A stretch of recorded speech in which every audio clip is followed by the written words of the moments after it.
নমস্কার। বিজনেস বাতে সোমনাথের সাথে অনুষ্ঠানে আপনাদের সকলকে স্বাগত জানাই। আমাদের এই অনুষ্ঠানে যারা নিয়মিত দর্শক শ্রোতা আছেন এবং নতুন করে যারা আমাদের এই অনুষ্ঠান দেখছেন, তাদের কাছে স্বনির্বন্ধ অনুরোধ, আপনারা অনুগ্রহ করে সাবস্ক্রাইব বাটনটি টিপে বেল আইকনে পুশ করবেন। আমাদের আজকের যে বিষয়টি নিয়ে এই মুহূর্তে আমরা আলোচনা করতে চলেছি, ইকোনমি অফ ডোমেস্টিক হেল্প।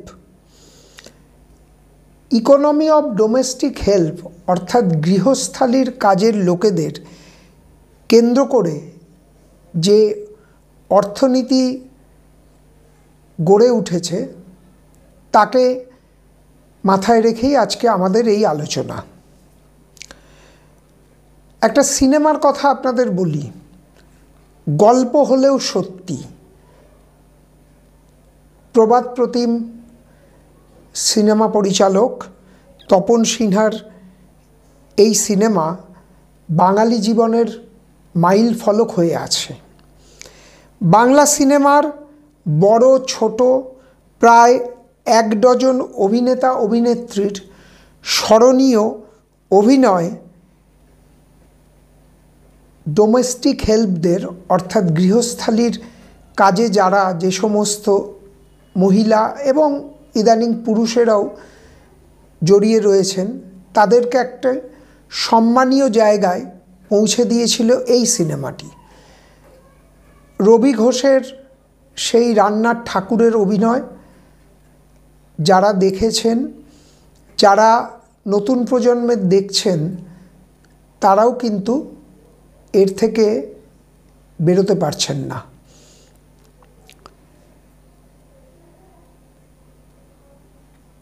এই সিনেমার দরুন গৃহস্থালির কাজের লোকেরা আমাদের আপামর বাঙালির ঘরের লোক হয়ে উঠেছিলেন। একটা বাড়িতে কিছু কিছু ক্ষেত্রে দেখা যেত যে কাজের লোকেরও কথার একটা কোথাও যেন একটা গুরুত্ব একটা সুদীর্ঘ সময় ধরে থাকতো, কারণ তারাও তো মানুষ। আমরা বাঙালি সমাজ, বাঙালি সভ্যতা, বাঙালি কৃষ্টি, বাঙালি সংস্কৃতি, এই যে জায়গাটা, সেখান থেকে এই মর্যাদাটা তাদের মধ্যেও আমরা, সেই মর্যাদা তাদেরকেও আমরা দিয়েছি বহু সময় ধরে। মোটামুটি 1960 সালের বা 60-এর দশক থেকে এটা কিন্তু কম বেশি হয়ে আসছে। 1971-এর বাংলাদেশ স্বাধীনতার সঙ্গে সঙ্গে আমাদের দেশে ভূমিহারাদের সংখ্যা বাড়তে থাকে, অর্থাৎ উদ্বাস্তুর সংখ্যা বাড়তে থাকায় ওপার বাংলার বহু সম্ভ্রান্ত বাড়ির মেয়ে বউদেরও অনেক সময় এখানে এই ডোমেস্টিক হেল্পের কাজ নিতে হয়েছে সাময়িকভাবে। ন্যাচারালি এটা একটা পরম্পরা আমাদের মধ্যে তৈরি করে দিয়ে গিয়েছিল। সেই পরম্পরা কিন্তু আমরা ধরতে পারি 1960-এর মধ্যবর্তী বা 60-এর শুরু থেকে আরম্ভ করে 70-এর দশকে এসে যে তার শ্রীবৃদ্ধি ঘটল, 80-90 পেরিয়ে প্রায় 2000 সাল অবধি এটা কিন্তু বজায় ছিল। 2000 সালের নাগাদ এর আশেপাশে এই সম্পর্কের একটা ছন্দপতন ঘটল। কিন্তু কিভাবে ঘটল ছন্দপতনটা?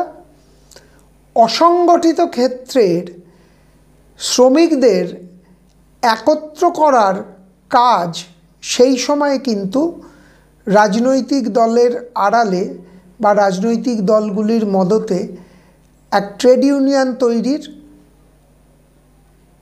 পরিস্থিতি হলো, এবং এই সংগঠন গড়ার ক্ষেত্রে যেটা সবথেকে বড় ভূমিকা হয়ে দাঁড়ালো, যে এই যে ডোমেস্টিক হেল্প অর্থাৎ আমার আপনার বাড়িতে যারা গৃহস্থালির কাজে জড়িয়ে তাদের সঙ্গে বাড়ির লোকেদের একটা বিশ্বাস এবং সদ্ভাবের চির ধরল, অথচ তাদের রুজি রোজগার কিন্তু এই গৃহস্থালী কাজকে কেন্দ্র করেই ঘটতে থাকলো।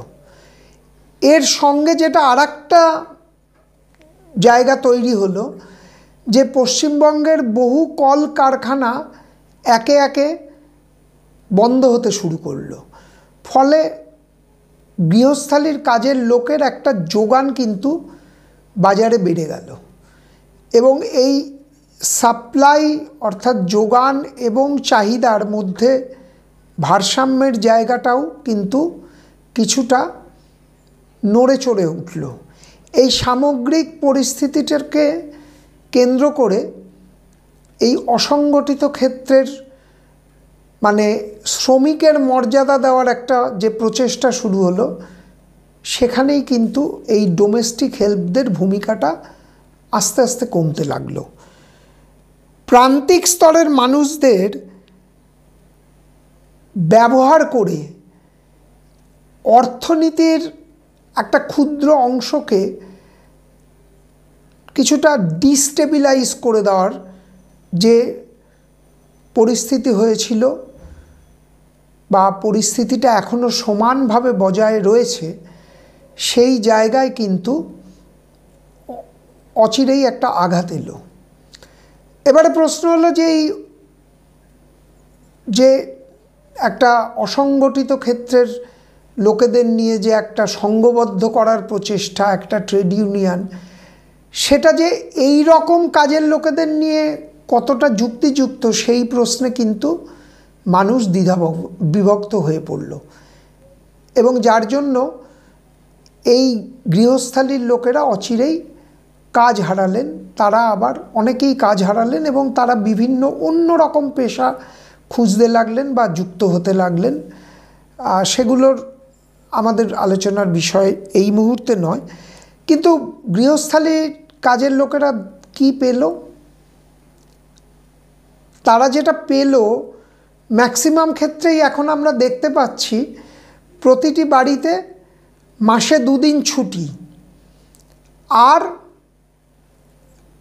আর্থিকভাবে তারা যে বেনিফিটেড হলো সেটা হলো কেবলমাত্র পুজোর সময় যে বোনাস তাদের বাড়ির গৃহিণীরা যে দিতেন সেই অঙ্কের একটা বৃদ্ধি আমরা দেখতে পেলাম। কিন্তু বাকি যেটা আমরা হারিয়েছি সেটা ওই আপনাদের বললাম যে বিশ্বাস, একটা আদি অনাদি অকৃত্রিম ভালোবাসা, সমস্ত কিছু কিন্তু হারিয়েছে এবং তার সাথে সাথে ইকোনমি অফ ডোমেস্টিক হেল্প একটা কিন্তু অর্থাৎ এই অর্থনীতিটা কিন্তু একটা ধাক্কার মুখে ক্রমশ আসছে। তার কারণ বহু বাড়ি আজকে কাপড় কাচার লোক আর রাখে না।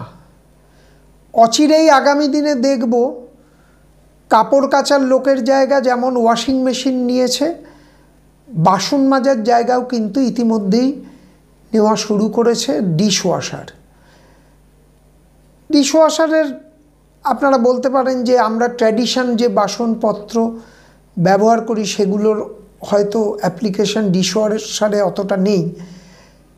মানুষ নিজের প্রয়োজনে, নিজের স্বার্থে নিজের যেমন পরিবর্তন ঘটায়, তেমনি ঘরের তৈজসপত্র, বাসনাদি এগুলোও কিন্তু রূপ পরিবর্তন করছে।